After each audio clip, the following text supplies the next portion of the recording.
What is up, everybody? Welcome back to another edition of the Everything College Basketball Podcast, episode 212. I'm, of course, your host, Josh Burton, and joining me again today are a full team of my teammates, Mr. Trevor Everett, Coach Scott Pera, and Michael DeRosa. Gentlemen, it is I normally say it's a fine Sunday. I don't know. I feel off today. Hopefully this show gets me picked up, but how are you guys doing today? Doing well. Anxious for a lot of things to talk about. I know some guys have some things that Dores has got the Commanders, and I know also Trevor's got something as a big day here that he wants to talk about.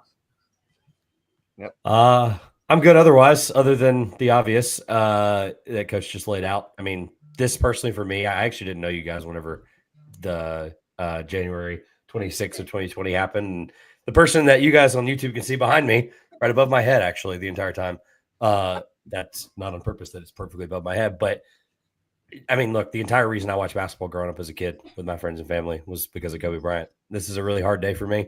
It was really cool the first year of my podcast that I was able to kind of lay out and honoring and I think that's something that people should really go back and listen to, is just how you hear people's different perspectives on just what he meant to folks, and just some of the moments that I think really led to, like, okay, we realized how awesome a basketball player he was, but just the things he was doing for the women's basketball game. Like, I just really would love to know where things are now if we had 5 years of him continuing to put his life and his money and his resources into the women's game. I can only imagine what somebody like that and that kind of power could do for something like the women's game that's continuing to evolve every day. Like, it just sucks to know that we won't know how that can grow, but we should use it as motivation to grow something like the women's game, where his daughter, I mean, never know if she was going to be an WNBA star, but I bet she had a better chance than most. And so it just would have been really cool to see how he could have helped continue to grow, not only the women's game, but just the game of basketball. And it sucks to lose an ambassador like that. Michael? Yeah, I mean, I feel like we all remember exactly where we were, what happened. We were all sharing that just before the show began. Yeah. Just so sad. It's Kobe Bryant. You guys definitely have more stories about Kobe than I did, because when I was really growing up hitting the basketball point, it was kind of towards like the later stages of Kobe, where like he was still Kobe. The Mamba mentality was still a thing, obviously. But like it was some of those pretty poor Laker teams. You guys, and I've obviously watched a ton of clips, gone over it all on YouTube. So like I know what happened, but it's definitely not the same as like living in and experiencing it in the moment. But on a much less somber note, it's also my little brother's birthday. So happy birthday. Oh, happy birthday. Happy birthday. Really quick, you're slightly younger than me. I'm just curious. And you mentioned the later years. Like, what is the most, I know you're probably a big college basketball guy even from the beginning, right? But like being in the area you're in. But what do you have a first like memory of a game of his, or was that like it was far enough into the Achilles tears and the late contract? The first memory is like the first memory I have of Kobe, at least specifically, is like coming back from the Achilles tears. Like that's just for me. I'm not. So the 2016 that was pretty cool then, right? Like the retirement send off, that was like a thing for. Okay, right. Yeah, and oh, sorry. Go ahead, Michael. Go ahead and finish. I'm sorry. I was never like a huge NBA fan, much more of a college guy. So that's the other thing to it. And obviously, for those who aren't aware, it's the 5th year anniversary of his passing, and so we wanted to honor him at the top of the show. And Coach, you and I will remember when he got drafted originally to the Hornets, and then got traded to Lakers, and kind of the phenomenon around him. And remember, he struggled like his first year and a half, 2 years, 3 years, struggled playing behind Nick Van Exel and Eddie Jones. And then when he kind of broke out on the scene, he took off. I remember not liking him for like the first 8 years. When he was number 8, I didn't like him for whatever reason. Then as I kind of watched and learned more about him, I appreciated the hell of his work ethic and how he played.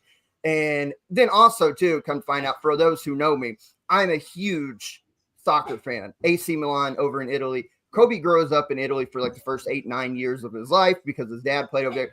He's fluent. He was fluent in Italian. His favorite club was AC Milan. So I love the connections. I'm wearing the AC Milan scarf in support as well. So, just a legend of the game, Coach, gone way too soon. And yeah, man, I wish obviously he was still here to kind of, like Trevor said, the development of the women's game, but an absolute legend of our sport.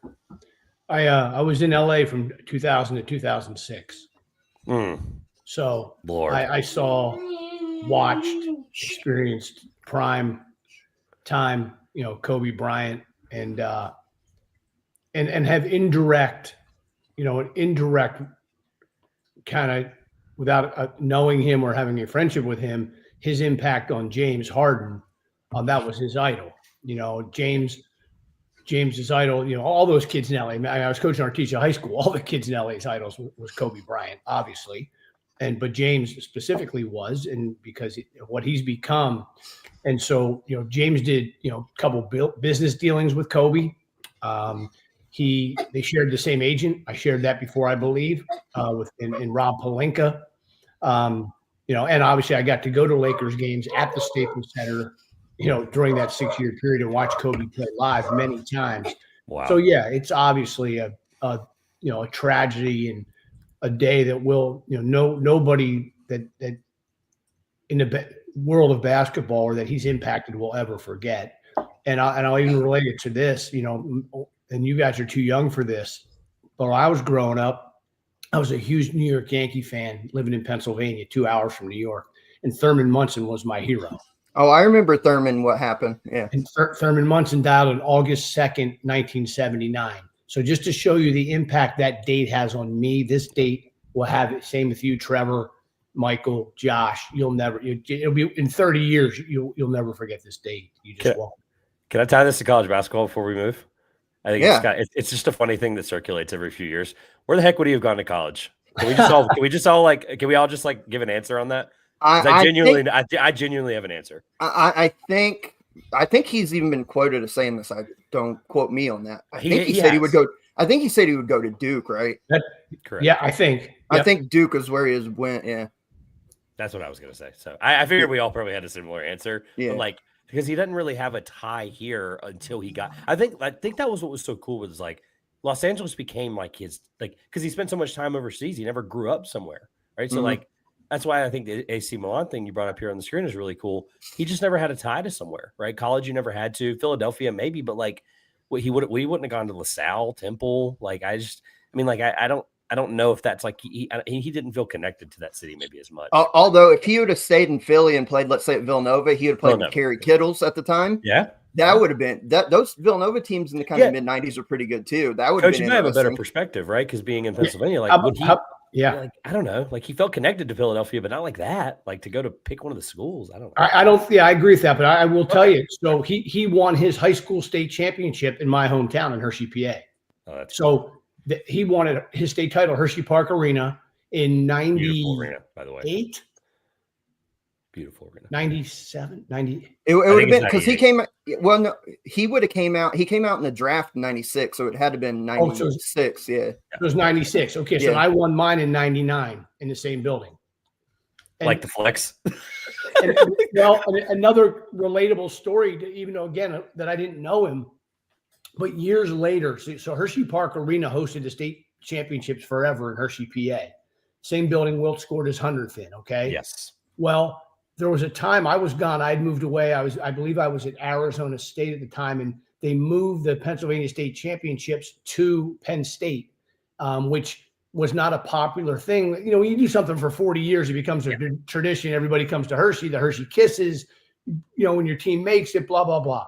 Well, the Hershey Entertainment Resort Company wanted to do a pitch to get it back to Hershey, and they had me do because I grew up there and I won a title there. They had me do a PR piece to promote getting it back, but they also had Kobe do one. I said, well, okay, I think Kobe's going to be a little more impactful than Scott Perez, but I'm happy to do it. So, hey, both Hall of Famers. Just going to say it, both Hall of Famers.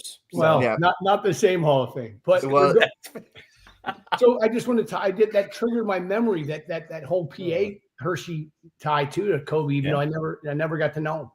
That's a really cool story that you'll only get here. And I mean, just again, rest in peace, not only to Kobe, but to his daughter Gigi and the others who lost their lives that day on that helicopter crash. Obviously, Kobe being the biggest of them because he was such an icon of the game. And you mentioned he never played college basketball, but a lot kind of like LeBron, there has been trickle-down effects into our sport. They love this sport. You hear him talk when Coach K coached him in 2 Olympic cycles.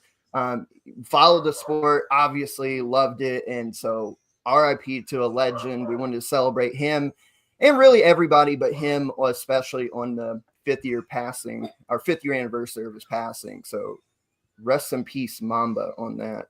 Now that we got that out of the way, let's start talking about some of the action that happened over the weekend. And Look, I could have titled this today, episode 212. I could have titled it Horns Up or Hook 'em. There could have been a lot of things, but honestly, I think the best thing, probably the biggest upset yesterday, was Vanderbilt over Kentucky in Memorial Coliseum. And that's two weekends in a row, basically a span of 7 days. Vanderbilt at home has taken down top 10 Tennessee, top 10 Kentucky. And we've talked about, when we watched them at the Charleston Classic back in November, even though they lost that to a really good Drake team that we know, we looked at that team and said, man, they got something here. Can they keep winning? Man, they are now 16-4, 4-3 in this brutal SEC. They're probably going to be top 25 in our poll come tomorrow morning or tomorrow afternoon. If not, they're going to be really close, I would imagine, to the top 25. Mark Byington, for as much as we've raved on Mark Pope, Pat Kelsey, Darian DeVries, all these first-year head coaches, you've got to throw Mark Byington in that list, because what he's done at Vanderbilt so far is beyond remarkable. Guys, think about this. We are almost to the point where Vanderbilt is a 20-win team, and we're almost to February. If you would have put money on this, that Vanderbilt was going to win 20 games overall, it would have been like what, 100 to 1? Like it would have been some ridiculous number. Who's the bigger surprise, Missouri or Vanderbilt? Oh, I think Vanderbilt, because they've got 15 point guards listed on the roster. What was Missouri pick preseason? I'll tell you this much. Let me pull up my our magazine here, and let me get to that. I'm pretty sure I had Vanderbilt below Missouri.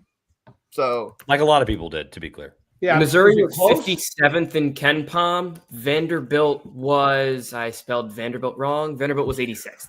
And what was Missouri? 57th. 57th. So still a top 75 team. Yeah. Wow. And Missouri was also last year they were horrible, but 2 years back they had Kobe Brown, and they won a tournament game that year, right? Yeah. Last year they were just terrible. That's why. Yeah. And then they were terrible. They didn't win a conference game. Vanderbilt's been terrible 5 ever. 5 ever. They haven't been good since like really 2012 when they knocked off Kentucky in the SEC tournament game, and they were red. They had John Jenkins who could really shoot. Like they had a really good team, but it's been basically a decade or more since Vanderbilt's been in this spot, and they're really good. And yesterday's game, look, it was nip and tuck for the first 8-10 minutes, kind of trading the lead back and forth, and then Vanderbilt goes on a run. I think it was like 23-9 to close out the half. They're up 14 at half. That first half, especially the last 8 minutes, was as bad as I've seen Kentucky under Mark Pope this whole year. They were turning the ball over. They were sloppy. The decision-making was awful. Like, as bad as it could go, it went, and Vanderbilt capitalized on everything. Forcing turnovers, which they're so great at, getting runouts, hitting threes. Let me say something real quick. This Mark Byington offense is a thing of beauty. The way they put pressure on the defense with all the cutting, all the dribble replace, if a guy dribbles, let's say to the left wing, right, you have somebody floating over the top with more times than not Tyler Nickel. It's just so hard to defend all the motion that they do. And they carved Kentucky up in the first half. The Cats down 14, they rally. They come out, look like a new team, take the lead.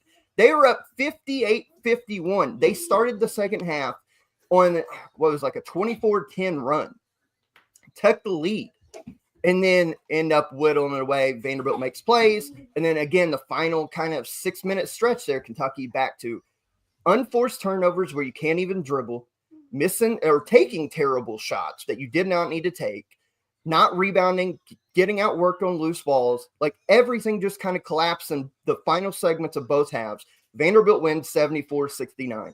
Super impressive by Vanderbilt. I want to talk about them more than I want to talk about Kentucky because, gentlemen, I'll tell you this. Yesterday was the first time all year that kind of the ragey fan came out of me. I was pissed because I'm tired of seeing certain stuff. Let's talk about Vanderbilt because I don't want to go off today. Yeah, with this, I thought Vanderbilt was excellent yesterday. Kentucky was missing Andrew Carr, and you could kind of feel that with Kentucky. Ensley Almanor, I thought, played a really good game, and he's been like a very solid, underrated portal addition for Kentucky.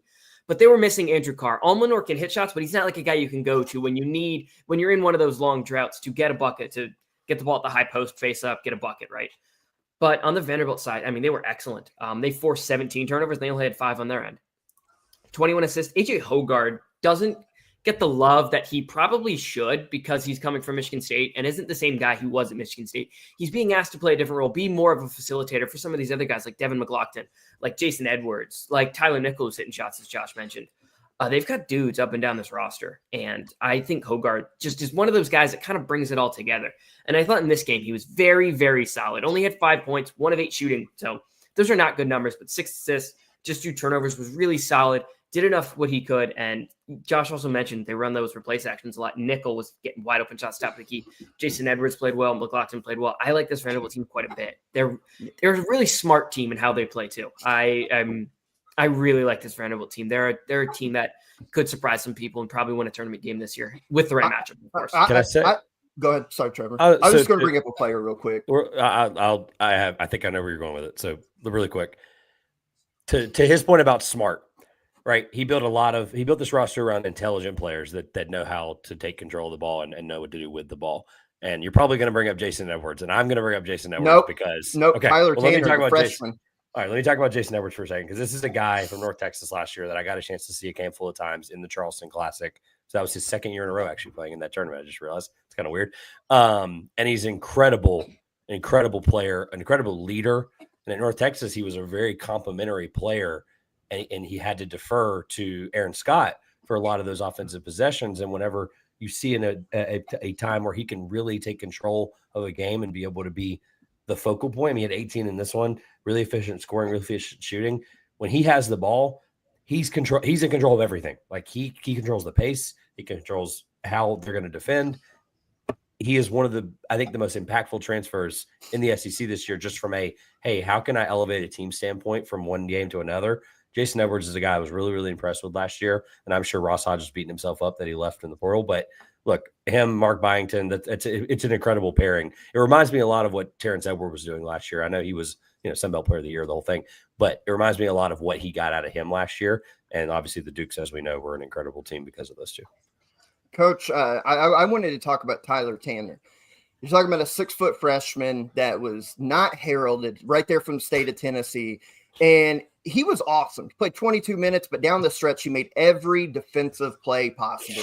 Like the ball pressure he was putting on Kentucky guards really completely took him out of the game. Handsy, but not fouling, getting hands on balls. Like he was making every big play. As much as Jason Edwards led him in scoring, and he got most of those in the first half, Tyler Tanner kind of closed the show for him in the second half with his defense. When you have a freshman who kind of accepts that role, like, hey, I'm going to play 20, maybe 25 minutes, and I'm going to come in and be that defensive spark plug, but also run the point and not turn the ball over. That's got to be such a huge boost of confidence when you can look at that freshman, not only for this year, but look at him next year and be like, all right, I've got my guy who can lead my team next year. Well, in this world, you hope as a coach. Well, that that's true. Yes. For the last 15 years, you can say that now. Who knows? But back to your point. Fair. Here's the other thing about Vanderbilt that I'm impressed with. And I looking at the box score in their team, and they played 9 guys 13 or more minutes. So that's how you win a game like this. Yes, and by the way, got production. I mean, off the bench, 22 points, 11 rebounds, 5 assists from those 4 guys. That is how you win a game like this. It's also how you have a 16-4 record, with a team that people didn't expect to do it. And to your point, Josh, that kid buying into his role, Edwards doing his role, all these guys kind of fitting together. That's the challenge these days in this world. Credit to Byington. Terrific job, terrific win. To Dores' point too, when you put a team together and to your point, like 9 deep, especially if it's rare nowadays, when you put a game together, they have to all be players that are intelligent and know how to play within themselves. And I think that's honestly the best point out of all. For it to gel that quickly, no question about it, Trevor. Correct. No question. You go, Michael. Go ahead, Mike.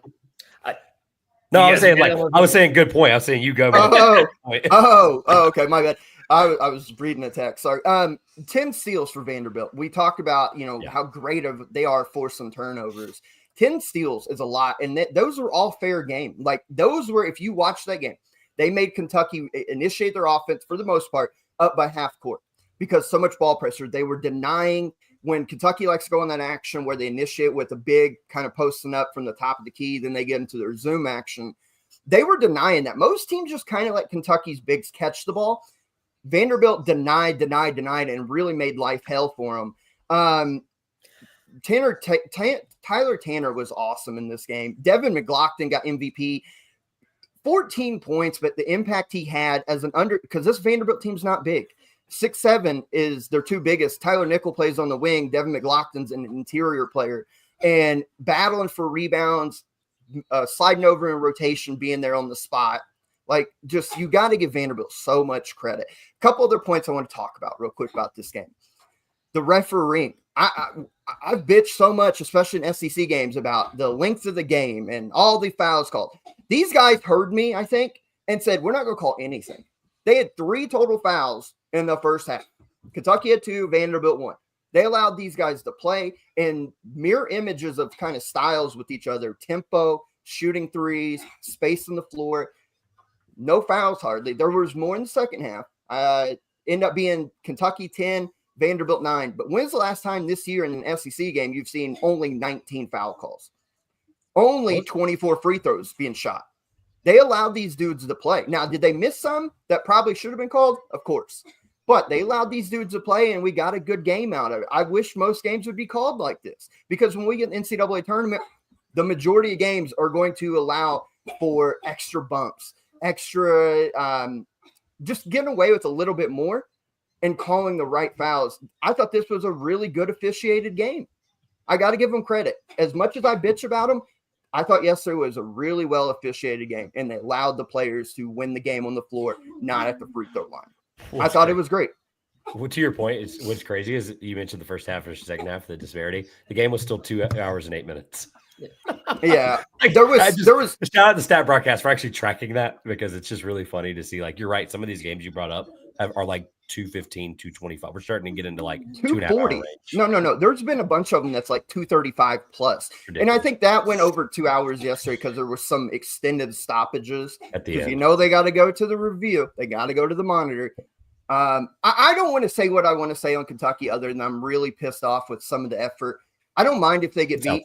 There was some of the effort stuff that really, really frustrated me again yesterday. And all their losses, it's like not getting outworked on loose balls, getting outworked on rebounding, and then simple, stupid mistakes when you have a lead here in SEC play. Like, Lamont Butler's great, but the last 2 games, like dumb turnovers, dumb for a dude that experienced. They can't dribble. They've got to be the worst dribbling team in the Power 5. Like, dribble, lose the ball. No contact, no help, no nothing. I'm frustrated with them. They're staring down 3 losses in a row on Tuesday night. We'll talk about when they go to Tennessee. I don't know, guys. I don't know. Worst dribbling team. You have not watched a Butler basketball game, number one. I'm going to cut you off too. There's one point I wanted to ask Coach about.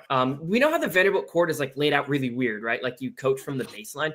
I don't know if you've ever coached in that gym, Coach, but would that be like another like level of home court advantage just because you're used to it while the other team, it's like the one game they're ever going to coach from that weird spot? Absolutely.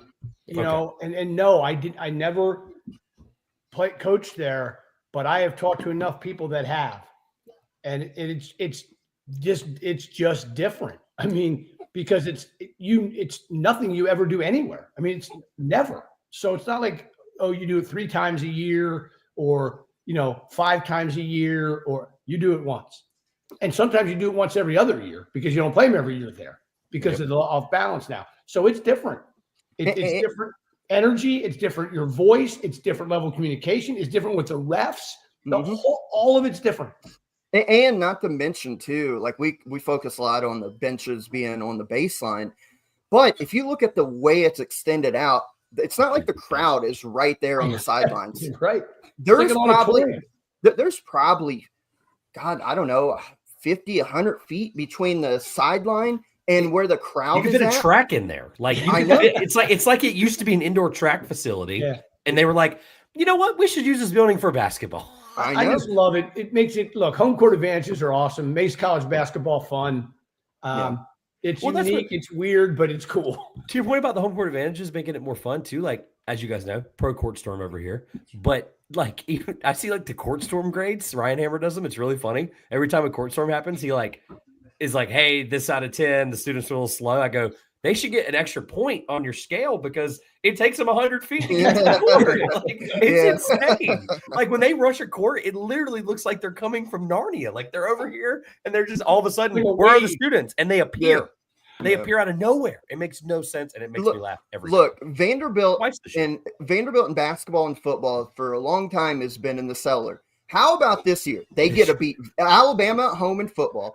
They've beaten Tennessee and Kentucky in basketball. They're paying SEC fines out left and right, but I think their fan base especially is pretty okay with it. That's a great win. I think Vanderbilt's a top 25 team. I don't want to go in on Kentucky too much because I was so pissed off with the effort yesterday. I don't know. I don't think three losses in a row incoming. I think go to the game of the day, maybe the game of the year. Yeah, let's talk. Actually, that's a good point. I had it on the notes here to talk about another, but we got to pivot to Houston. This team we have talked about. Earlier season they took those 3 losses to Auburn, Alabama, San Diego State. They were 4-3 on the year, and we thought, okay, they're kind of due for a down year. Since then, gentlemen, since that San Diego State loss back on November 30th, they have reeled off 12 in a row, second longest active win streak in the nation, and they go into Fog Allen in a game that was highly publicized, the game that we previewed on Thursday. They find themselves down 6 points with, 13 seconds or 12, whatever the seconds was, down 6 points, and they force an overtime. They find themselves on the line shooting 2. Yeah. Down 6 points. DeJuan Harris misses them. They come down, tie the game up in basically 10 seconds, we'll say. I don't remember the exact time. 6 points in 10 seconds. That's like Reggie Miller shit right there. They force overtime. All right, maybe they'll falter in overtime. They're down again in OT. They force another OT, and in the second OT, they drag Kansas through the mud, win 92-86 of one of the most impressive wins that we've seen to date in college basketball. Houston firmly puts themselves at the top of the Big 12 alongside Iowa State. It seems like now it's a 2-horse race. Kansas keeps losing these big games, so I don't know if they're going to be considered in it. Great win. Way to pull it out of the fire. If you've ever seen that expression or heard that expression, Houston pulled one out of the fire.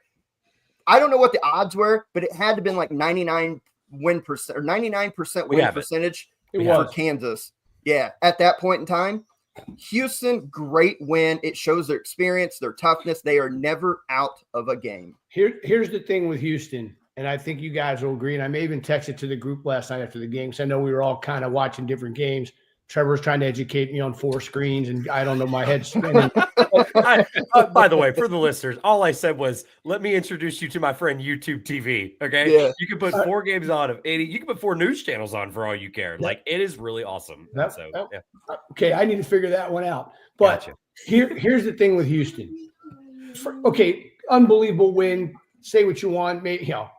Miracle, whatever. That's exactly what I would call it. But what they have become is now a team where Jamal Shed is gone.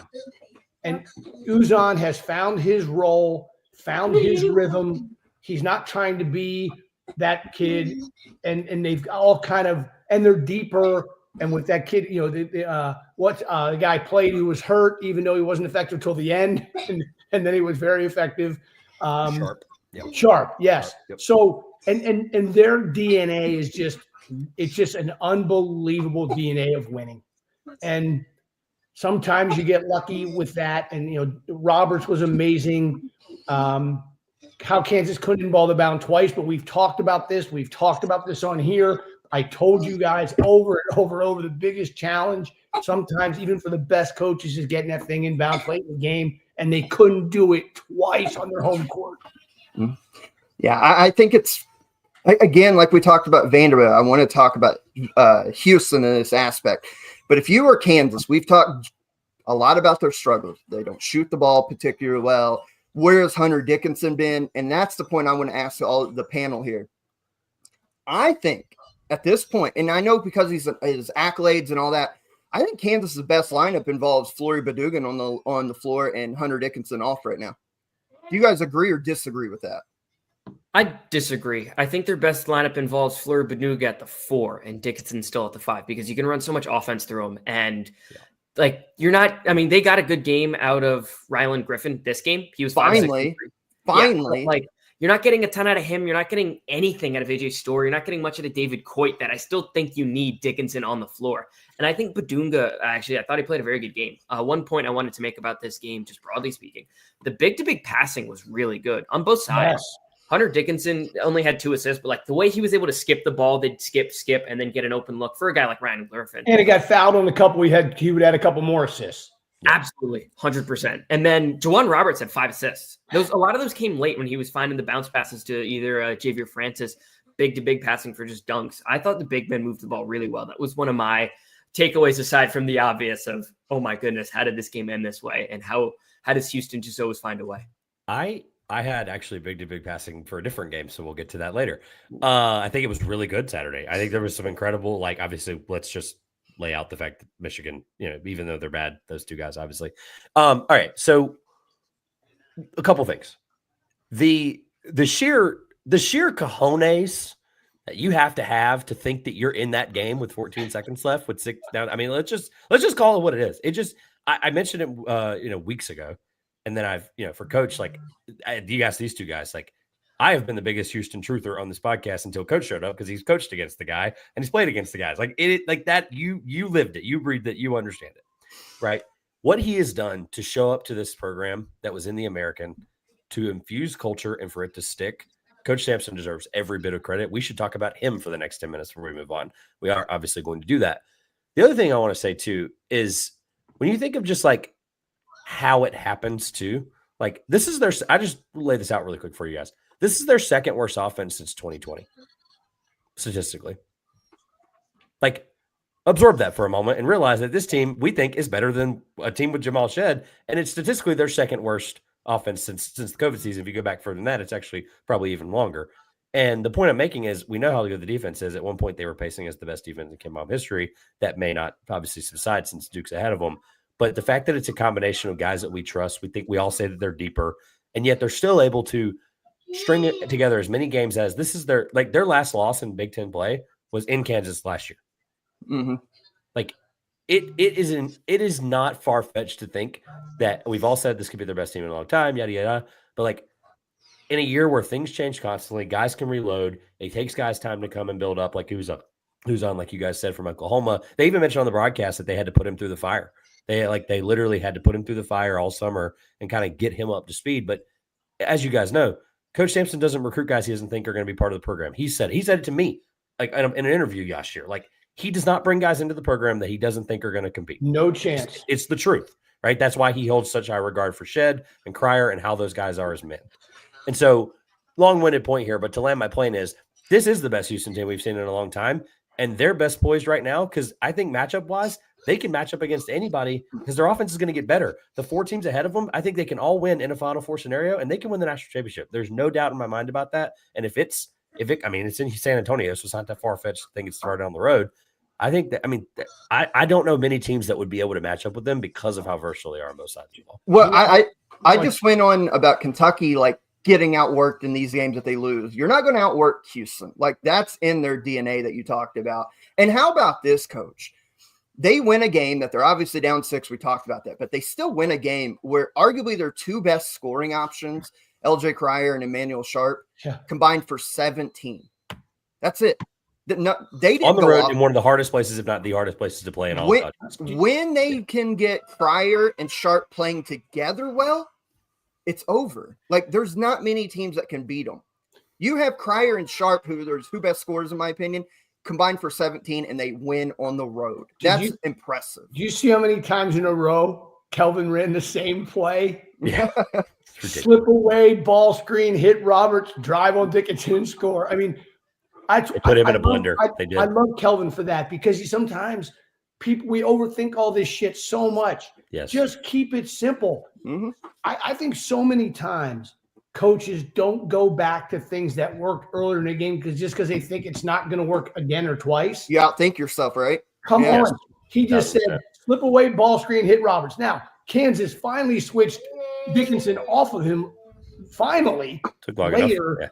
enough. But still, it was amazing to watch. And Roberts, that won the second rebound put back. He got hit in the head, too. They didn't call it. What a performance! They've got Dickinson problems defensively. That's something Kansas. I think to Josh's point about like the lineup. I think if you're trying to get a stop, I think the best lineup is him off the floor. Adams at the 4 and Badunga at the 5. More athleticism, versatility, length in a way. He got the dumb 5th foul. The kid on the block out. Yeah. Yep.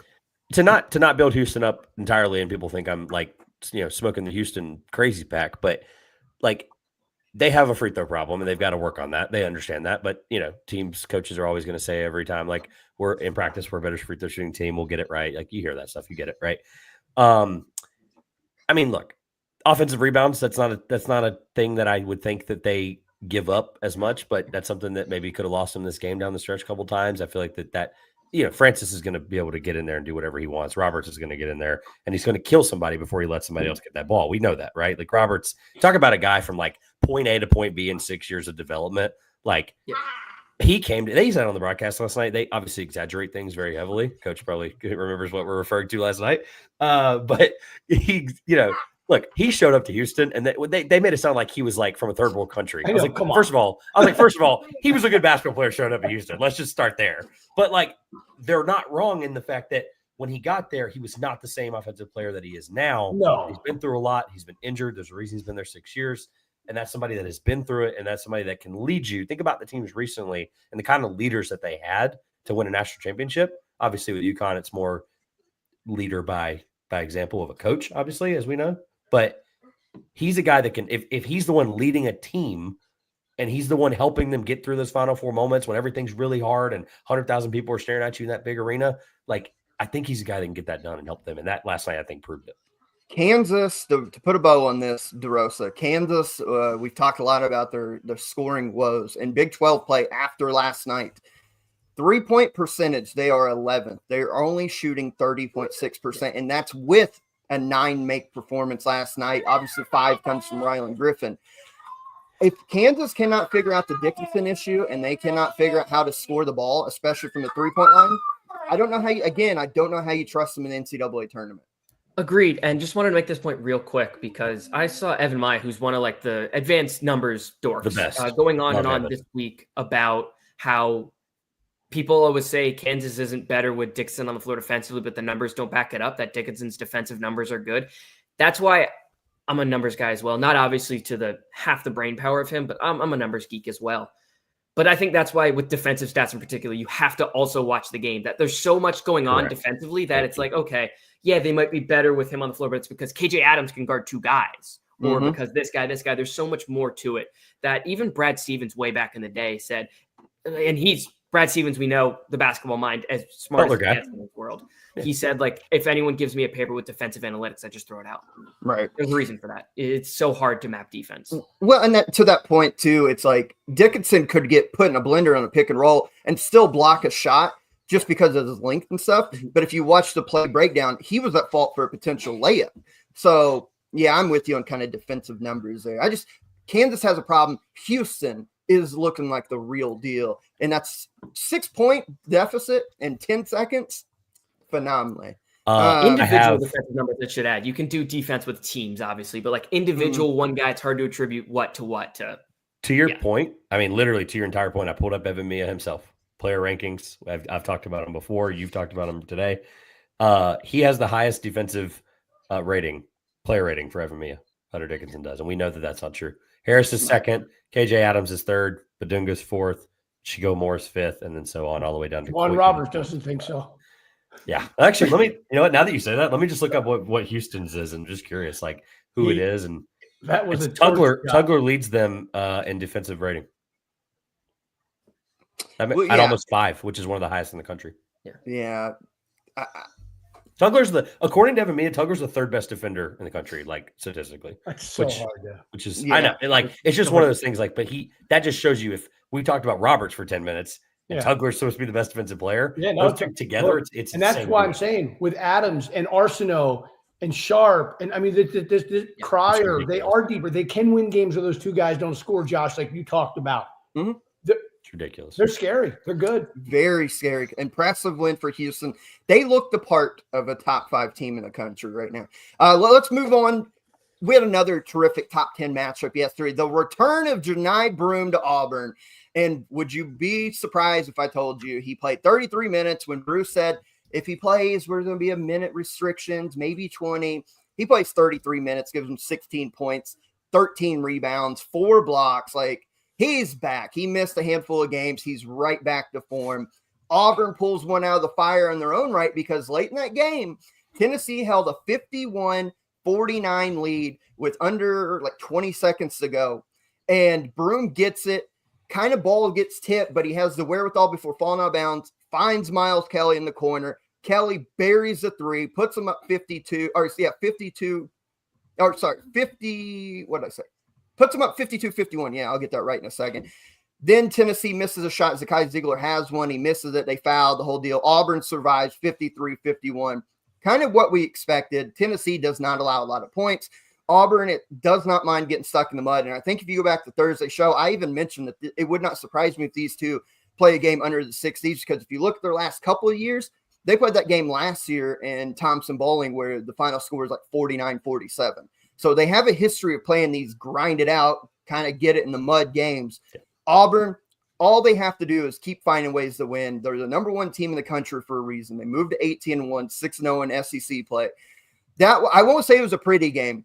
I would be telling a lot. Yes, you would. But entertaining in the aspect of two kind of bulls locking horns and being physical, defensive-minded, and making plays. Auburn gets it done. That was an interesting game from that aspect. Your guys' thoughts. Johni Broome being back, and he came off the bench in this game. Him being back obviously changes Auburn. But Tennessee, man, they did what they needed to do. They just couldn't make an extra shot or two to pull off the upset. Real quick before I let anyone else speak, you mentioned this game was going to be in the 50s. I mentioned the last game was going to be in the 50s, and that ended 92-86. So. Hey, you had 10 extra minutes to that, to your credit. Yeah. Like, honestly, I was actually going to say something similar. And so, like, Josh lit it up with, like, this being an incredible top 10 matchup. But I was like, I don't know. People called it a rock fight. Like, I wouldn't call it an incredible game by any means, but you landed the plane very well at the end there, Josh. That it was, maybe not an incredible game, but yeah. And so people calling it a rock fight, right? They interviewed Billis and them or whoever on the sideline, Greenberg and Williams, and they were like, oh, what do you think? Rock fight, all the same generic stuff. And then Pearl, in his interview leading into half, he's like, Jay's probably never coming back here again for college game day. And they're calling it a rock fight. And they were like, that's actually exactly what he said. And no, I would call this like a Boulder fight. I mean, literally, these two teams, they made a point in I believe it was somewhere in the middle of the second half. They were like, every play seems like 2 to 3 guys are on the floor. And the very next thing that happened, a foul on the offense heading to the basket, and there was 3 guys on the floor. Literally, the next thing that came out of their mouth, it was right and true. This was where I was going to talk about 2-man lineup.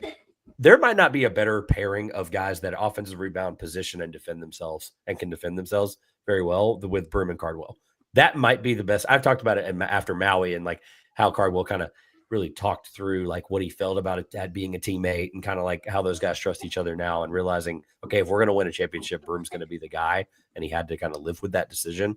And look, that combination of, like I said, to me, offensive rebounding, positioning, I think is really, really important the way those two guys position themselves. There was a play where you can tell Broome was still figuring out how to play offense after missing a few games. Like that's just something that you have to do even when you're incredible. And he put up like a little nice look shot that he normally makes, as we know. And Cardwell was perfectly positioned on the other side, like perfectly positioned to get the offensive rebound. And then they did the same thing going down on the other end on defense. And so I thought Ziegler disrupted Pettiford. That was something I really wanted to keep an eye on, was just if Auburn was going to win this game, or if Tennessee was going to keep it close, they were going to have to keep Pettiford down. And Ziegler did exactly that. I feel like he really, really disrupted him. You could tell he didn't seem frustrated. That's what I like about Pettiford is he kind of keeps himself in games. Rob, the famous comparison is Rob Dillingham, and he did the same thing. Like when teams neutralized him, he still stayed in the game mentally. And I just was. It sucks that this game wasn't more exciting, but it was really fun that at least Broome was back, right? Auburn, the way they were drumming up the excitement and the environment for Auburn, they haven't really been in a position to kind of be this kind of team really ever in a long time. Like this is kind of uncharted territory for Auburn in terms of a basketball standpoint.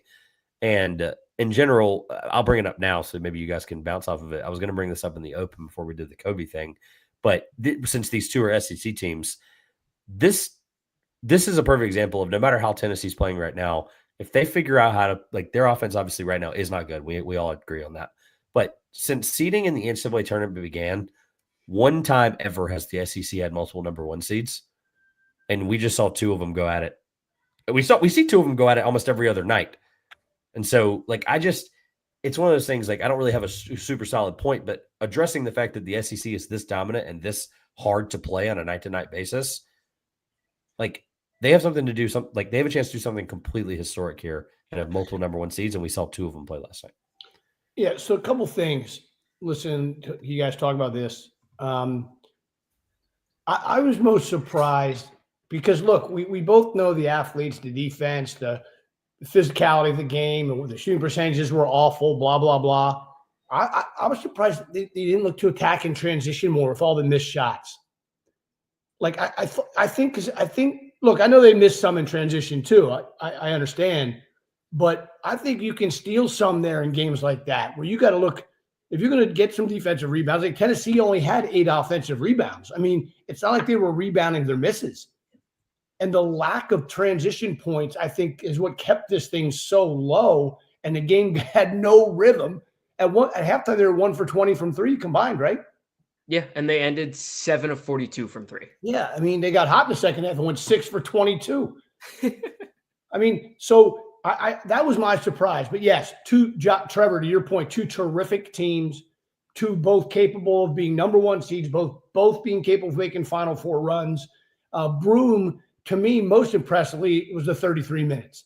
The second most impressive thing was 4 blocks and 13 rebounds because he was only 7 for 19. I mean, it's terrible.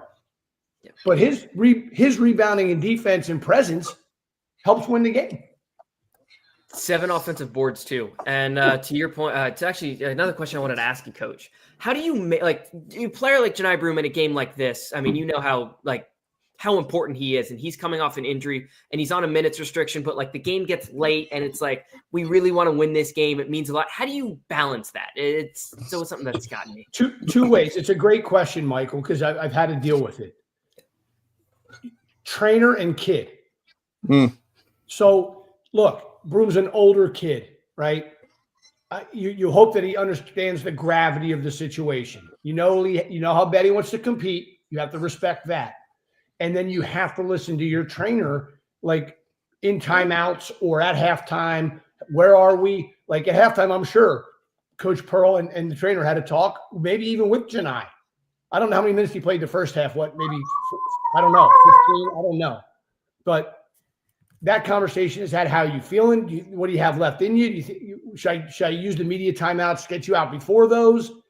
To find ways to milk it. But those are the 2 ways you do it.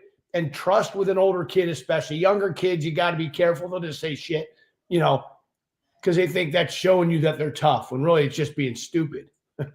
Whereas you have an older kid like Johni, I'm sure he trusted him and he listened to the trainer too.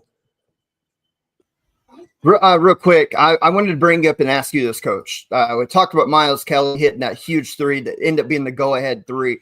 He only had 6 points, but that's a reason that Bruce brings in a kid like that, an experienced dude who was a big-time scorer at Georgia Tech, knowing that if you need a big shot, this is why you bring him in for games like this, right? Yeah, and he also, because he struggled for a while, right? And then he hit the one off the pin down. He came up top, boom, knocked that one down. So now he's got a little bit of confidence, right? He wasn't over at that point, and so then he gets the one that seals the game. So yes, Josh, he's a piece that they felt they needed to help him. And boy, did he come through in a big spot. Hey, it doesn't matter how many you miss as long as you hit a big one like that. Great win for Auburn. Ugly game, but kind of what you expected when those 2 lock horns. And I don't know if I have to look it up. I don't know if they play again in regular season, but you match up the SEC tournament in Nashville, expect another game that's going to be below the 60s. It's just what these 2 teams do. Moving on, got a couple other games I want to touch on real quick. Duke goes to Wake Forest. They're on a 13-game win streak. We talked about Houston being on 12, second longest active. Duke's got the longest active win streak in the nation with 13. Since the loss to Kansas, they've been on a tear.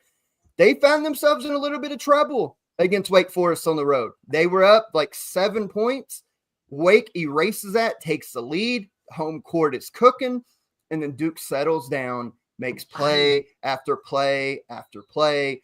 Cooper Flagg is up 24. He did have 7 turnovers. First time in a while he's had some turnover issues. Con Knippel pitches in 15. He also had 5 turnovers. But Mason Gillis hit a huge shot in the corner to extend Duke's lead, I think, to 4 or 5 and kind of kill any Wake Forest momentum they had. It wasn't pretty, but all that matters at the end of the day is getting the win, and Duke keeps winning. I completely forgot Mason Gillis was there until like he started cooking in this game. Completely forgot.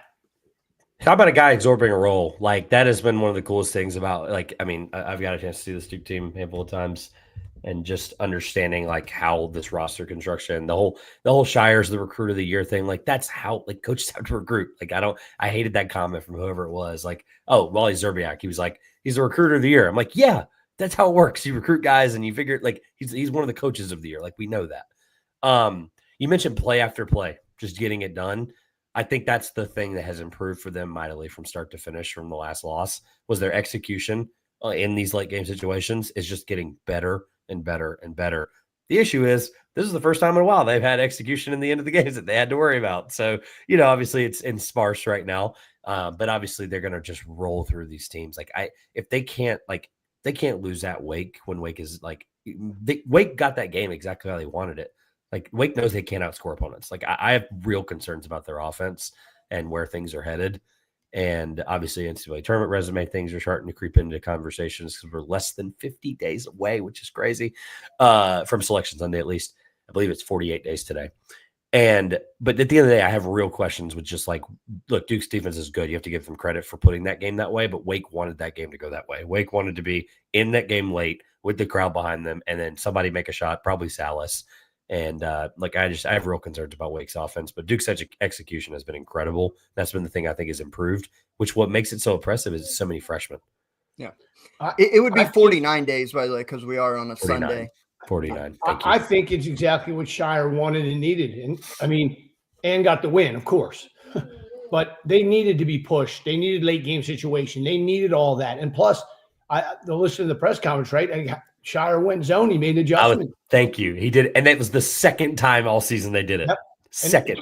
So credit to him, to make that kind of play. Yeah, for a young coach, great awareness, not afraid to do it, and it worked. Duke's in that territory now, with the ACC being so weak, we'll put it nicely. They're in that Gonzaga territory that Gonzaga's found themselves in for 12 years, 15 years now, where they're going to run through the conference, probably unblemished, you would think. They're going to get to the NCAA tournament as a 1 seed. You'll see I think they do need a few more games like this where a team steps up and challenges them, because they blow everybody out. The first time maybe they see a challenge in the NCAA tournament, who knows? But, this is an impressive Duke team.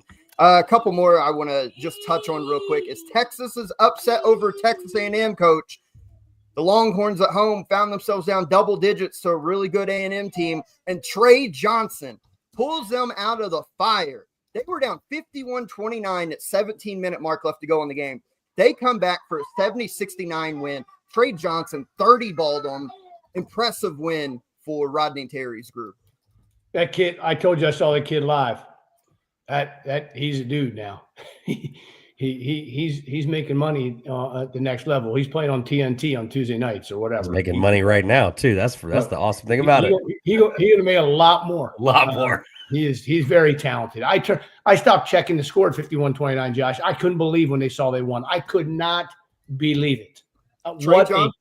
What a comeback. Trey put them on their back when they couldn't get anything going and just said, get out of my way. The go-ahead bucket he had, that runner off the glass, looked like it was not going to go in.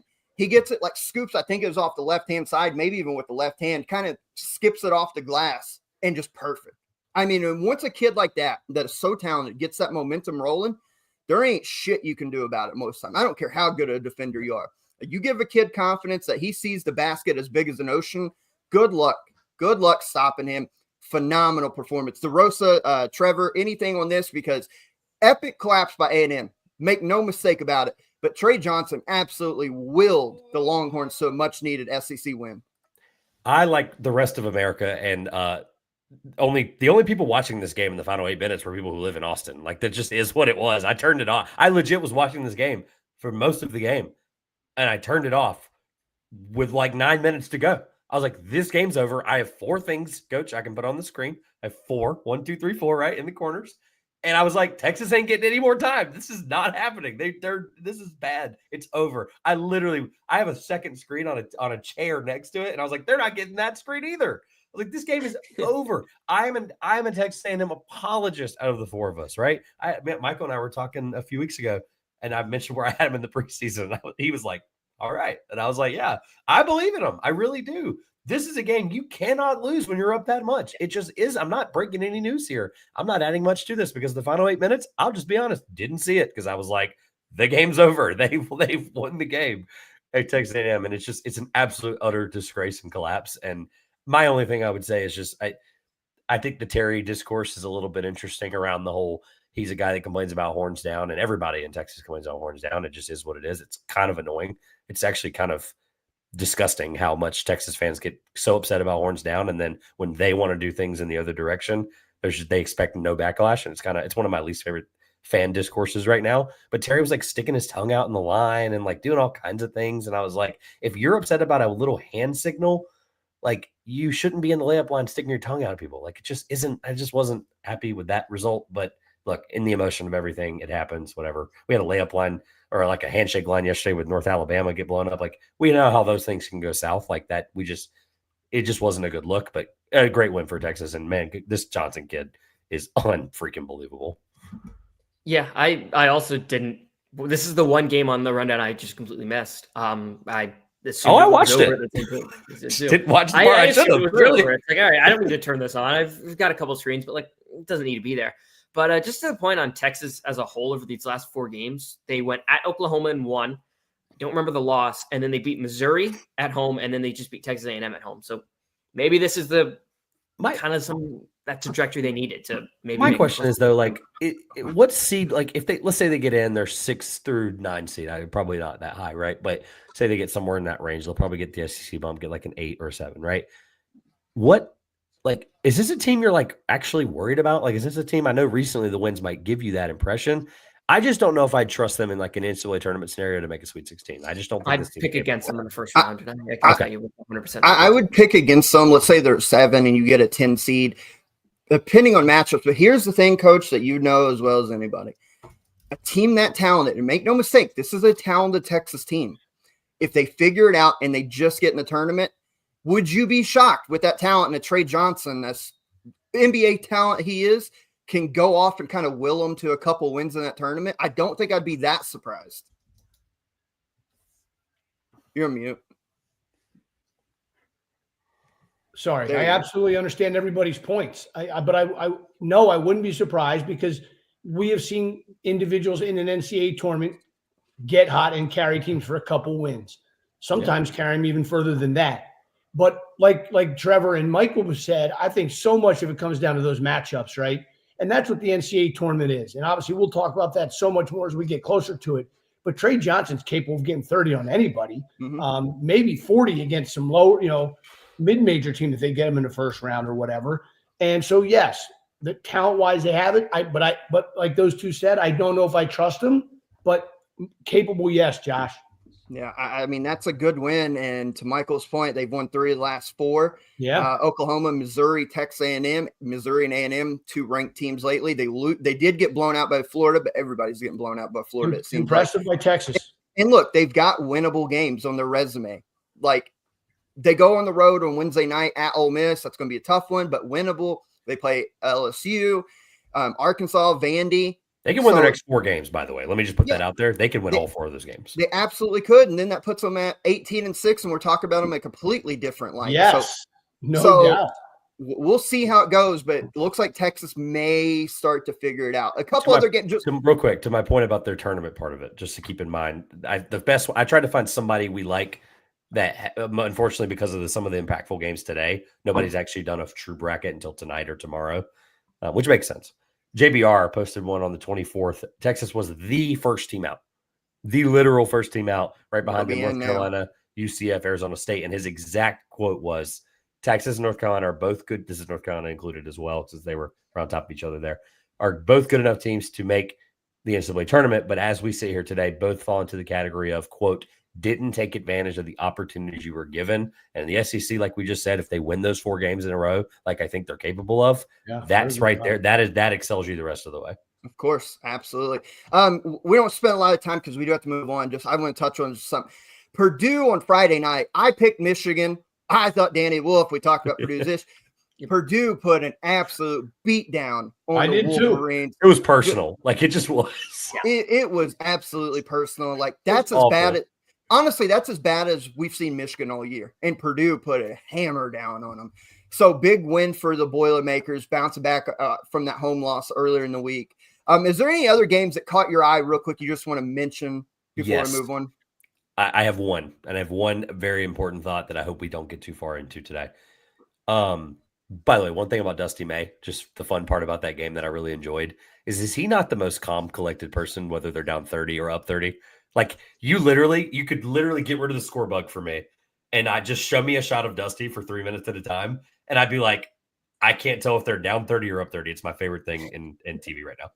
So I have real Wes Miller concerns and Cincinnati concerns. That game last night, it was on. I had some other things to work on. It was really cool. Like BYU, the Marriott Center, an incredible place, whatever, right? But BYU didn't play an incredible game by any stretch of the imagination, and they won by 20. I'm rounding here. I don't have the score in front of me. 28. But 28. Okay, yeah, that's insane. I didn't realize it got up to that. I had it on, watching it, working, and kind of flipping between. And this is now like a month sample size of Cincinnati, like playing nobody in the non-conference and then being like, here we are.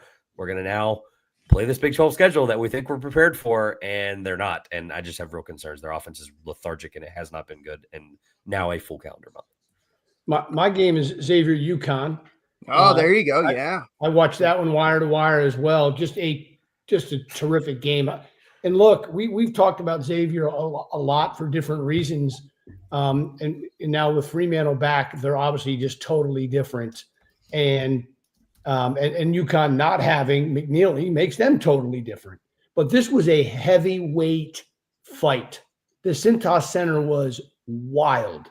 Insane. I mean, what an atmosphere and what a game. Xavier's tough. I mean, is that 4 out of 5? It is, yeah. Marquette and UConn.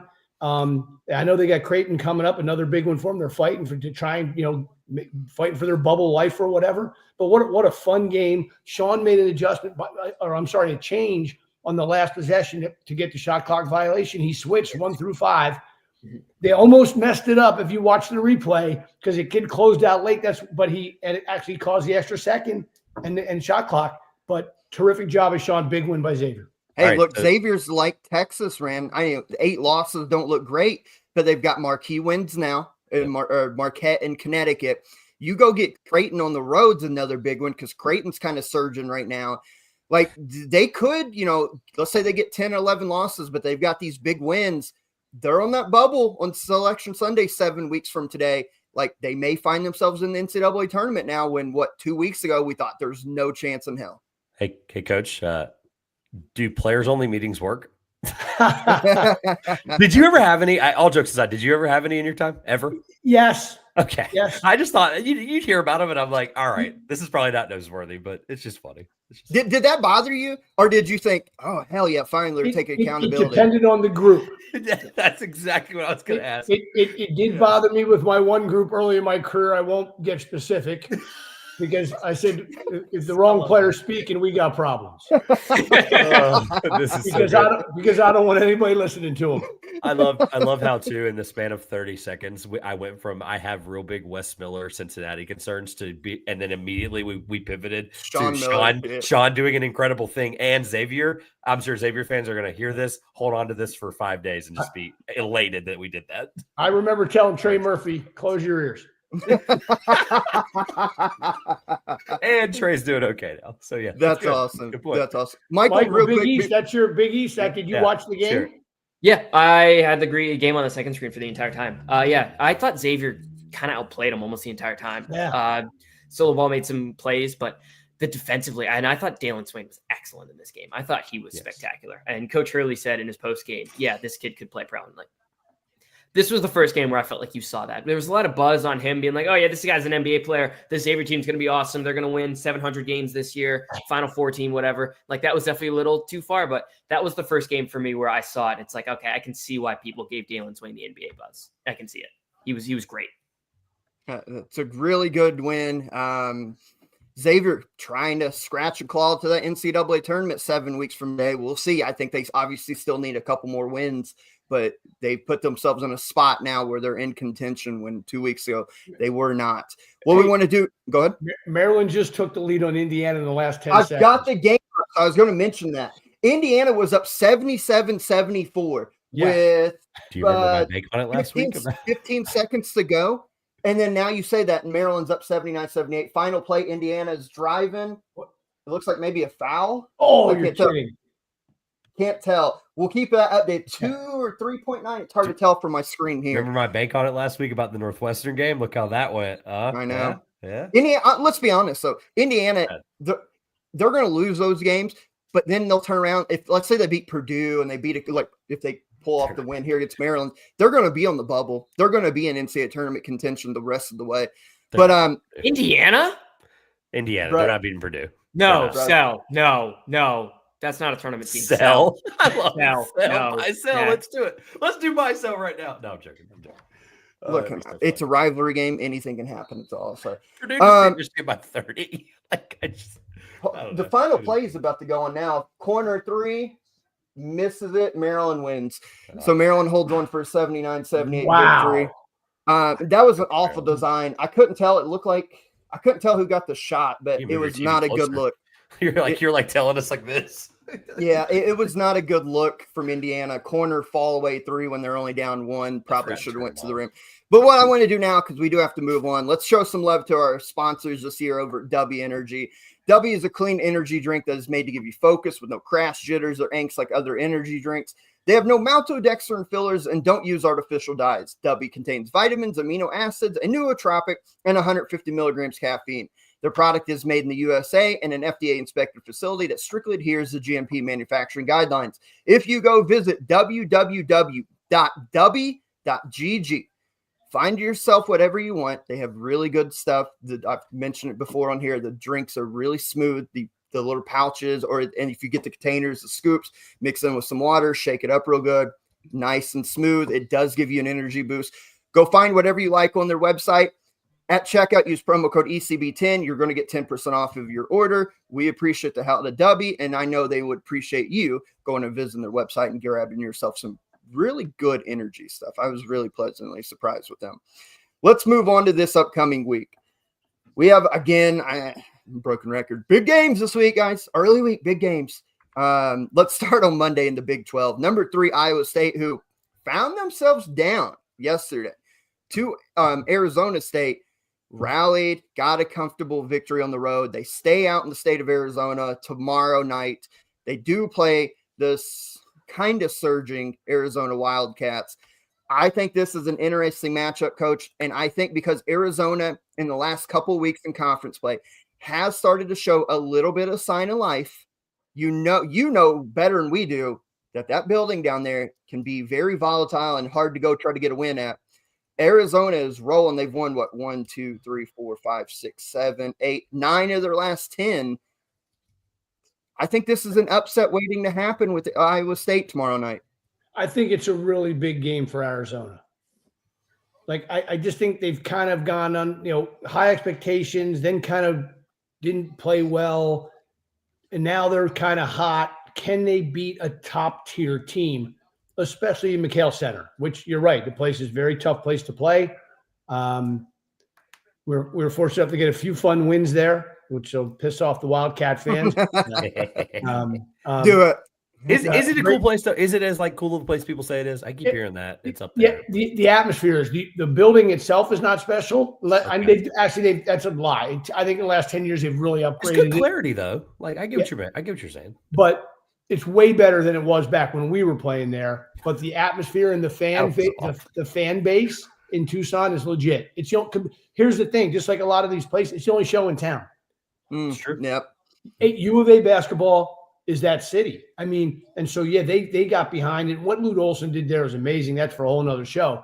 But I'm just saying, yes, they are passionate, and it is loud, and that's a game I think they really need. Well, look at this too. We talk a lot about Houston and Iowa State at the top of the league. Houston 8-0, Iowa State 7-1. Guys, Arizona's 7-1. They're tied. The winner of this will take outright second place in the Big 12 conference. Keep in mind, this is Arizona's first year in the league.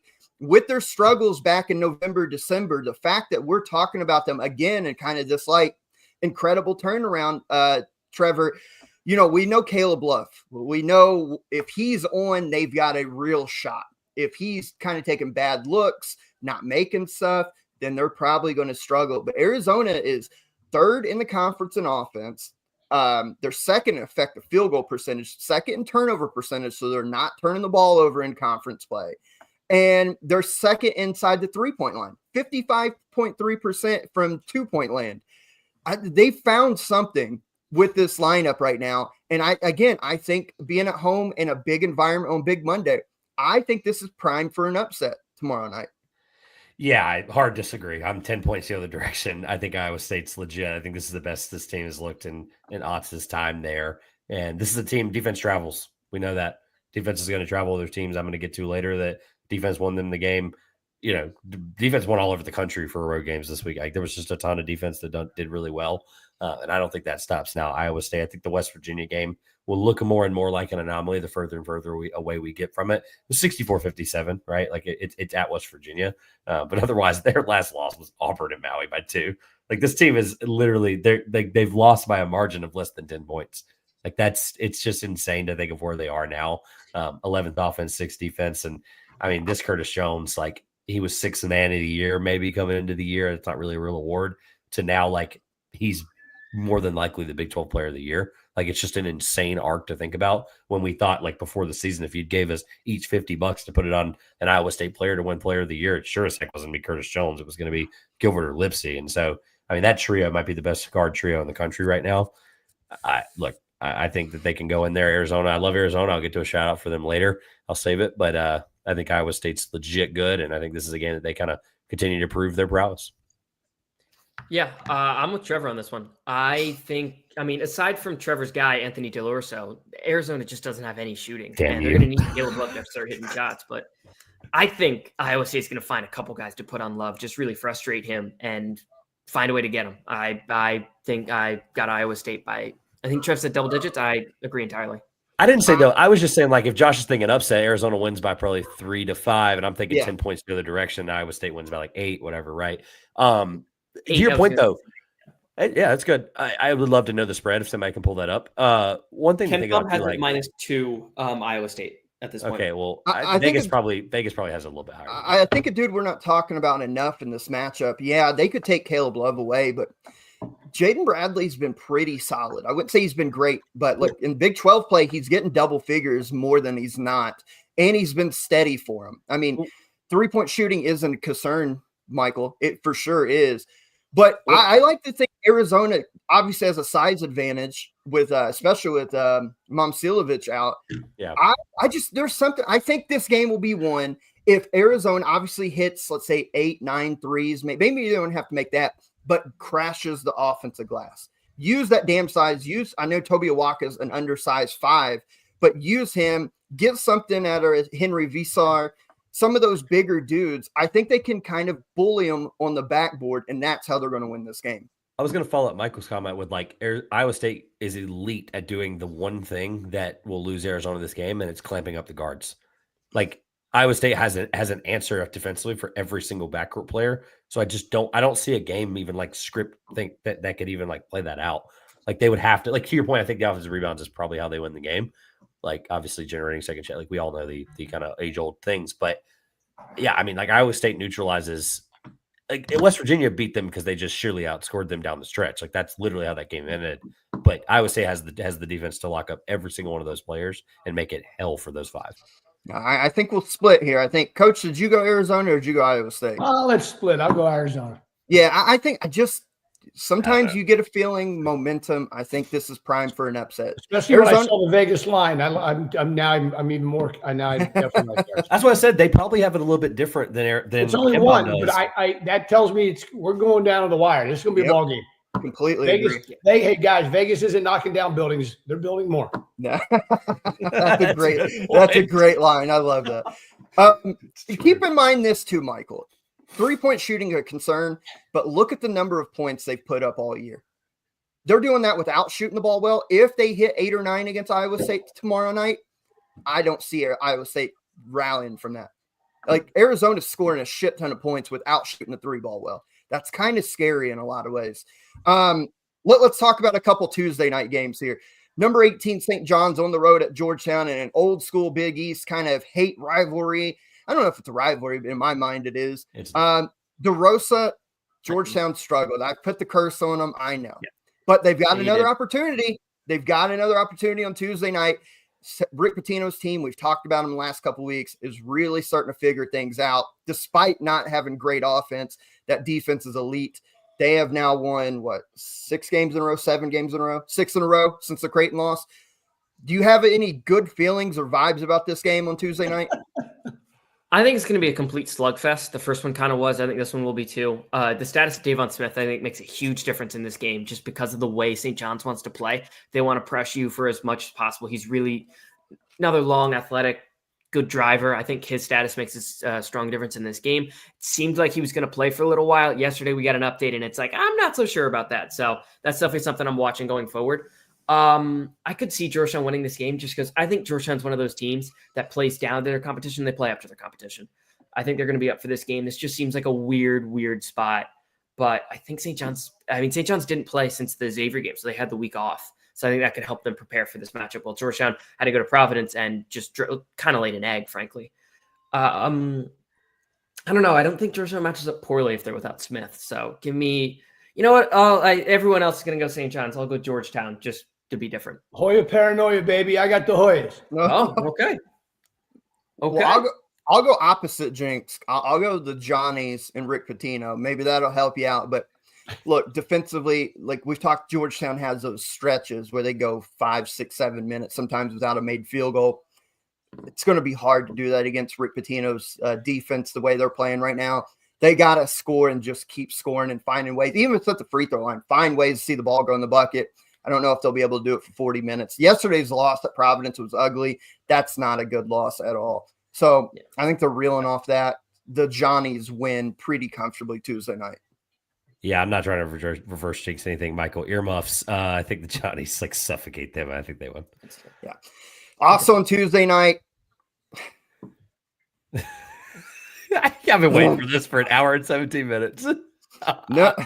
Oh, I can't wait to pick this game. Number 7 Kentucky at number 6 Tennessee. That number's changing tomorrow, by the way. Well, of course it's changing.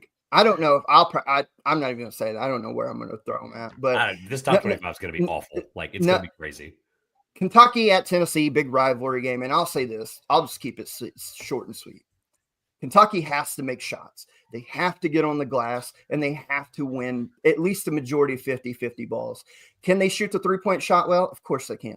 I think they'll do that. Can they rebound? They've been doing better at that. But it's the loose balls and the simple turnovers that's going to kill them and do them in Thompson Bowling Tuesday night. I'm not going to say they're going to get blown out because really the only game they got blown out was Ohio State. I think that was an anomaly. This team plays close games, like really close games if you look at their losses. I don't think Tennessee is going to blow them out. I think this is going to be like a 7, 8, 9-point game. I don't think it'll get past 10. But I think the Vols win unless Kentucky shows me something and you get the effort that we're begging for. I just Tennessee wins this game. If I could sing, I'd sing Rocky Top, but I can't, so I won't. Tennessee.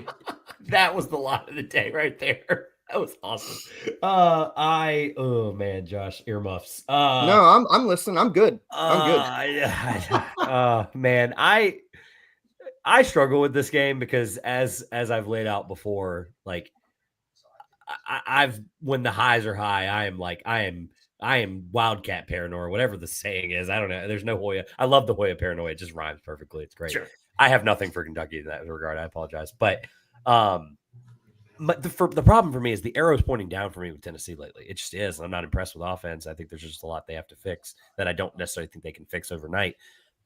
And I don't think they can fix it playing against it in Kentucky, who's an incredible offensive team when they are making those shots, like you're saying. And the arrow would be pointing in the other direction if they were making those shots, right? And so I struggle with like Kentucky's defense, like just from a conference standpoint, like it's 16th. It's bad. Mhm. Like it's to a point where like It's all pick hard and to roll pick too. them. It's It's hard all to pick pick and them. roll. Like it just Yeah. is. It's just pick and roll defense getting carved up.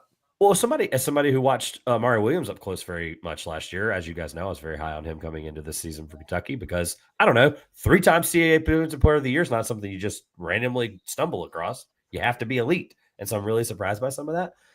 The problem is, I think they just know how to. Like, I think offense for them, like their offense travels like other teams' defense travels. I think that's just kind of important to think about. They're competitive in these road games. They just are. Like they're never just like put out and like old Yellard. And so I don't think this one is either. And I do think they win.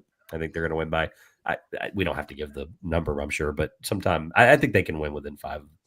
I don't know if you saw what I did there, but I pray. I pray. I think they can. I really do. I really think they can win. I pray. Yeah, real quick here. I don't want to take too much time, but Vanderbilt shot 8 of 21 from 3 against Tennessee when Vanderbilt ended up beating them.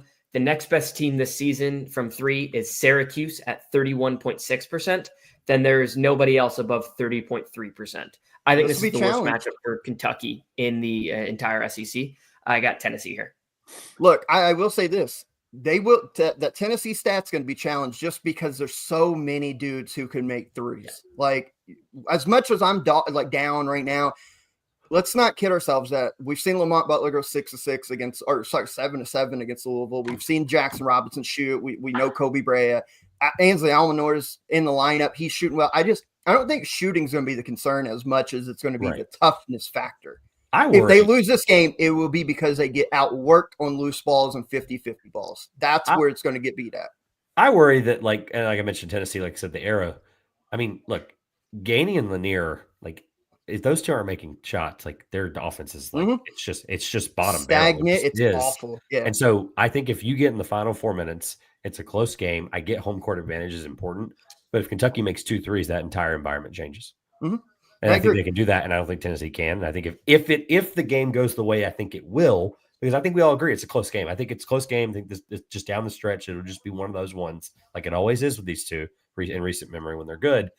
And if it's going that way, I'm going to take the team that can make shots, even if it's on the road. Like I just think it's that simple sometimes. I will say this: Kentucky cannot. Tennessee is the last team in the world you want to find yourself down 15 and try to rally. You go down 15 to Tennessee like you did to Vanderbilt, like you've done to other teams, that's over with. Like you're not coming back. So we'll see. Wednesday night, we have a trio of Wednesday night games I want to touch on real quick. Number 6, Houston at number 20, West Virginia. We ranked West Virginia again. They got up to 20 this last week and ECB top 25, and they faltered. Houston, we talked wax poetic about them. It is at home for West Virginia. We know when they're on, they can pull out special victories. Kansas on the road, Iowa State. But, man, I think, again, this is a tough matchup, Coach. Houston's defense, I think, will just bother the hell out of West Virginia. I think Houston goes on the road and gets a win. If anybody thinks I'm picking against Houston, they're crazy. Houston. I'll be short and sweet. They have 4 days of rest between a double overtime game. I would normally make that excuse. Like I'd be like, oh yeah, maybe a little tired, whatever. This team's not tired. They're gonna put belt to behind on West Virginia. Okay, it's over. Like they're gonna win by a lot. Yep. Houston, round of Houston by TKO. And there's the jinx. All 4 of us picking them. There's the jinx. Well, we did do that when West Virginia beat Kansas and Iowa State, I believe. So, hey, they're 2-0 against the total agreement here. So we'll see. Wednesday night, also number 4 Alabama on the road at number 14 Mississippi State, who escaped South Carolina yesterday with an overtime victory. Look, Mississippi State. I've said it for the last couple of weeks how good they can be and how good they are, tough and all that. And every time I've said that, they've lost to Kentucky, they've lost to Auburn, they've lost to Tennessee. I'm not going to say it this time. 3 pretty good teams. Yeah, fair. Absolutely. But then you're getting another really good team in Alabama who knows how to score. They know how to make plays, more importantly, if the game is tight. I think Alabama's favored by 1 in KenPom. Mississippi State's actually favored. They got Mississippi State winning by 1. Wow. Look, that's a tough building. You go down to the hump down there, that's a tough building. If they're going to win this game, it's got to be Riley Kugel, who's playing better. I think he gave South Carolina 15 or 17 last night. Josh Hubbard has not played up to his standards we thought yet. And Cam Matthews. If those three play well, and then maybe you get like 10 points from RJ Melendez, of course they can win this game. But they got to control the backboard. They've got to find ways to make Alabama be that 30% three-point shooting team they've been in conference play for the most part, and just kind of frustrate them the way Ole Miss did to them. If they can do that, they can win this game comfortably.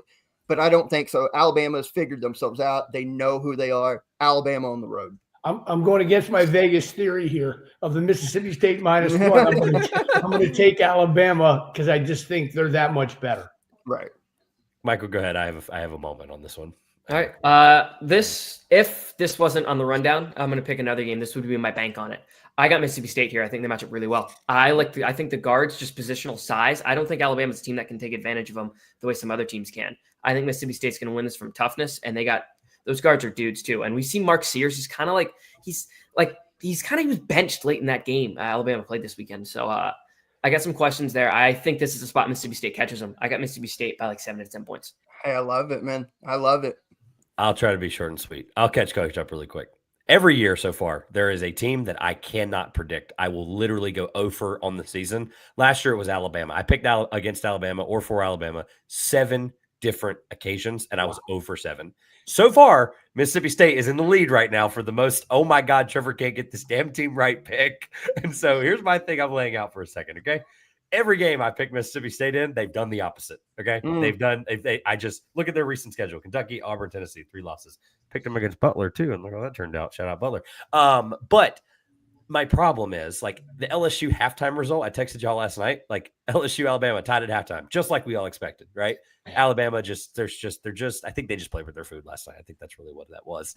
And so I'm going to be wrong. I'm going to pick Alabama, and Mississippi State's going to do exactly what Michael said. And that as soon as he said it, it made me nervous. I went in that direction, and I went, oh my God, he's going to say all this stuff that sounds incredibly intelligent like he is, and he's going to give me all these numbers and tell me how awesome this pick is, and they're going to do it, and I'm going to like a jackass because I picked Alabama for the 5th time in a row against Mississippi State, or however that ends up mathing out. I don't know. I'm going to take Alabama because I think they're a top 15 team, top 10 team, whatever. And I think they're better than Mississippi State in a lot of regards, since we don't kind of keep going. But yeah, Alabama.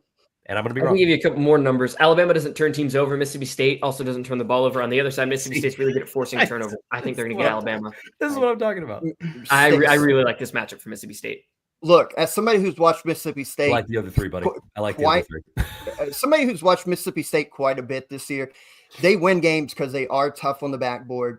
And Cam Matthews, normally when they win these big games, Cam Matthews has a big performance, something like 17 points, 10 rebounds, and 5 steals. I think he will be a key factor in trying to shut down what Alabama wants to do. The last one we want to talk about on Wednesday night, number 19, Wisconsin, who's surging right now on the road at Maryland, who we just talked about got a win on the road against Indiana today. These two teams trying to fight for kind of the double bye in the Big Ten tournament in March. Dores, I'll come to you first on this one. Wisconsin on a roll. I know how much you love Maryland, Derek Queen, a lot of their pieces. Is this a spot where Wisconsin, their win streak gets snapped, or can they keep the train rolling here?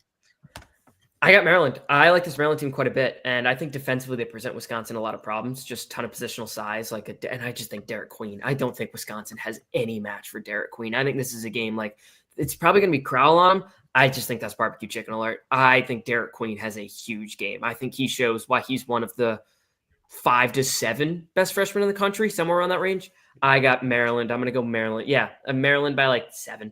And I completely forgot back on Tuesday night, Wisconsin lost on the road to UCLA. One of those games I just went to sleep on, didn't really care too much about. So their win streak's already been snapped, but point being still. I like Maryland. I'm with Michael. Brother. I can never pick Maryland. I'm an NC State fan. I grew up an NC State fan. It's Maryland. It's screw Maryland till I die.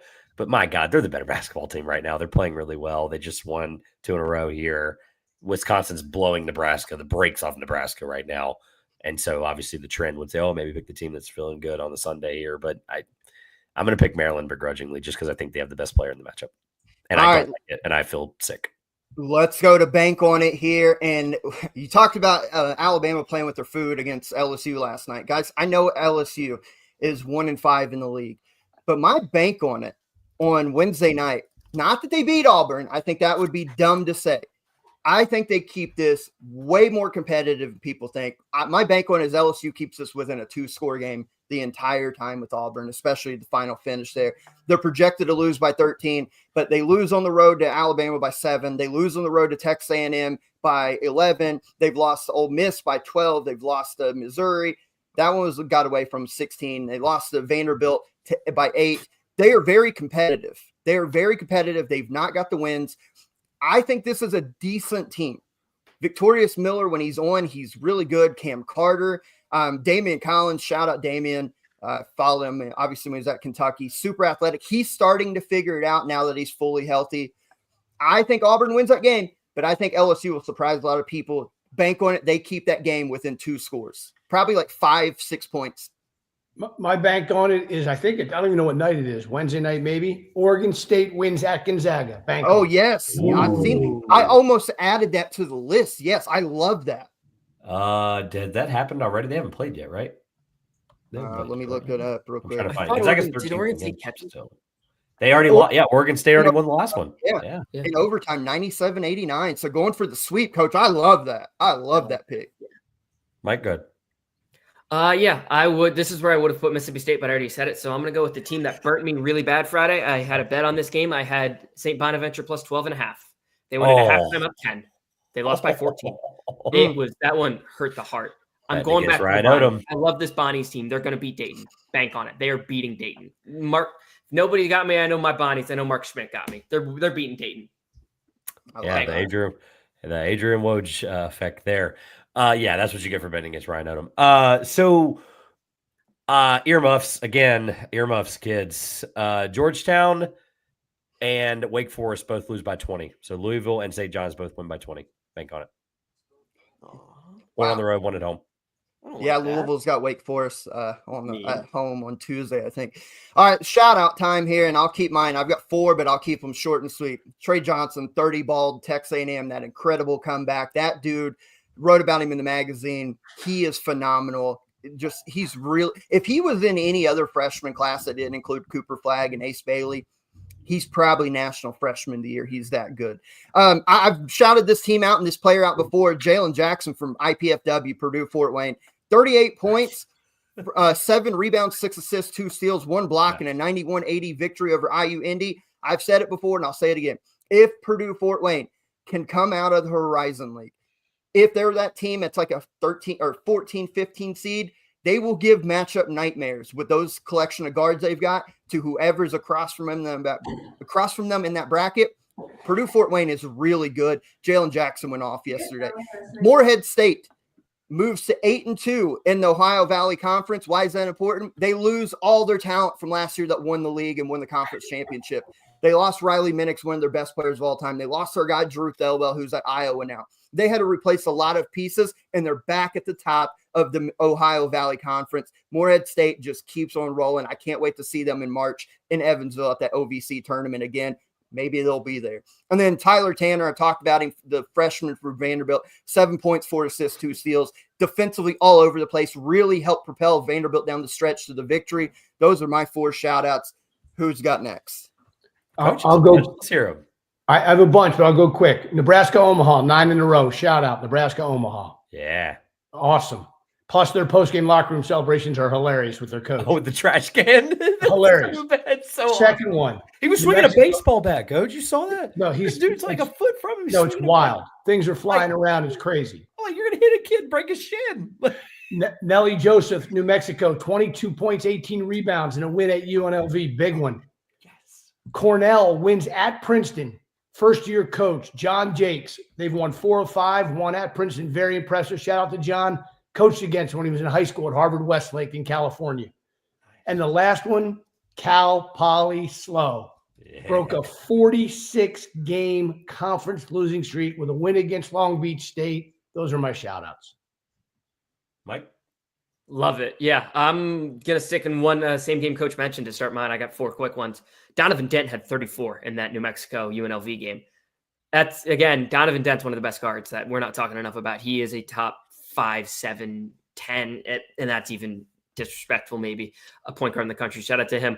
American University beat Colgate this weekend. Colgate's run the Patriot League for the last few years. This could be the year someone gets him. I like this American team quite a bit.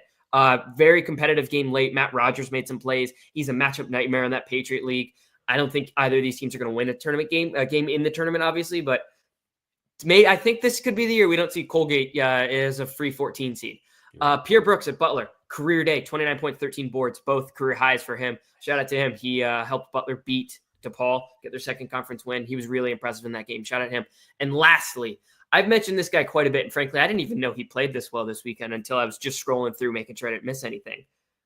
Deshaun Ruffin, if we're going down to Jackson State again, going down to the SWAC. We've talked about him quite a bit. Former 5-star, played at Ole Miss for a little while, had to transfer, missed last season due to a torn ACL. He's coming back. He was getting his feet under him. He's gotten his feet under him officially. 37 points this weekend in a win over Bethune-Cookman. 37 points. Deshaun Ruffin, he's a dude. He's a dude and a half. Shout out to him. Man, this is a record. I have the least amount. This is interesting. All right, so a couple. Into the Diller show, you guys already kind of alluded to it. I have a few. I have more than I actually think. But man, he had 20. He has 6 from 9 from 3. When he's scoring like that, Arizona's awesome. Like we talked about earlier. I understand I picked against them a mere 20 minutes ago. I get that. But he's awesome. They're awesome. The UNCW Seahawks, caca, right? They are winning games and kicking people's tails right now. They are burning up the top of the CAA, a team that people were starting to kind of be a little low on a couple weeks ago. And then last but most certainly not least, shout out to Home Field, first of all. I'm wearing the shirt. But the Camel Fighting Camels were all over CBS Sports on Saturday morning. None of you saw it because it was at noon on Sports Network. They came back from 18 down. 18 at Hofstra, a place that, as you guys know, is one of the hardest mid-major places to play and to win games in the country in the last 5 years. Hofstra's been a wagon. They took down the Claxtons there. They went 2-0 on Long Island, something they had never done in the CAA so far. They're coming home. They've got a chance to play top of the league, William and Mary. They have a chance to win their next 4 games in a row. 4 home games coming up for the Camels. And they kicked tail 18 down. Shout out to Colby Dugan for a buzzer beater, for being all over Twitter, all over everything. They were an incredible team this weekend. Shout out to the Camel Fighting Camels. And if Peyton's in the chat, says shout out to Josh, Coach, and Trevor for having to deal with DeRosa all the time. It's our painful pleasure. How about that? It was our pleasure to bring this episode to you guys today. A lot to talk about. Of course, rest in peace again to Kobe and everybody that died in that horrific helicopter crash 5 years ago today.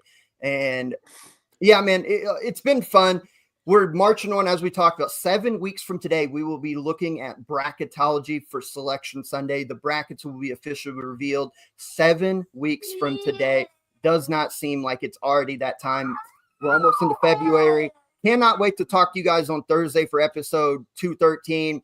Anchor down. Congrats to Vandy on the big win. They are rolling right now. We'll see if they end up in the top 25. But until Thursday in episode 213, we hope you guys enjoyed this. For everybody here, we appreciate you guys. Leave the like, follow, subscribe, all that. And then until Thursday, we will catch you guys down the road. Peace. Hail Commanders.